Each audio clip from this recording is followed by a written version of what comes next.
तमाम दोस्तों को अस्सलाम वालेकुम। मैं हूं आपका दोस्त आसिफ हुसैन। आप देख रहे हैं मेरा चैनल आसिफ इलेक्ट्रिकल। आज मैं जो आपको बताने लगा हूँ पंखे के मतलब क्या कि पंखा बैंड किस तरह होता है। ये एक पंखे की कोर है जो हम पंखा बैंड कर रहे हैं। ये देखिए इसमें हमने पेपर जो है परो दिया है। ये ऐसा पेपर होता है जो काट के जो है ना इसके अंदर हम परोते हैं। ये ऑटोमेटिक मशीन पे जो है पंखा जो है पंखा बैंड होगा। तो ये हमने पेपर लगा लिया है इसका स्टार्टिंग का। अब हम इसमें स्टार्टिंग कॉइल डालेंगे और आगे आपको बताएंगे कि क्या करना है। ये देखो दोस्तों, ये जो मशीन है ये स्टार्टिंग डाल ली इस टाइम। तो ये ऑटोमेटिक मशीन है दोस्तों। ये स्टार्टिंग पड़ गई थी, अब हम रनिंग डाल लेंगे और ये रनिंग डाल लेंगे कॉइल। और इसके स्टार्टिंग और रनिंग के दोनों के गेज के नंबर एक सेम ही है, 34 नंबर। और ये टर्ने जो हम डाल रहे हैं वो 320 टर्ने डाल रहे हैं, स्टार्टिंग में भी और रनिंग में भी।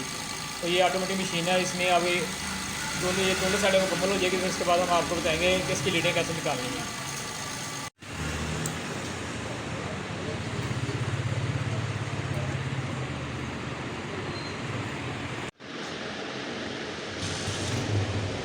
दोस्तों ये पंखा जो है मुकम्मल तैयार हो गया है, वेंडिंग हो गई है। तो आज तक के लिए इतनी वीडियो थी। इंशाल्लाह अगली वीडियो में फिर मिलेंगे। तमाम दोस्त मुझे इजाज़त दें। अल्लाह हाफ़िज़।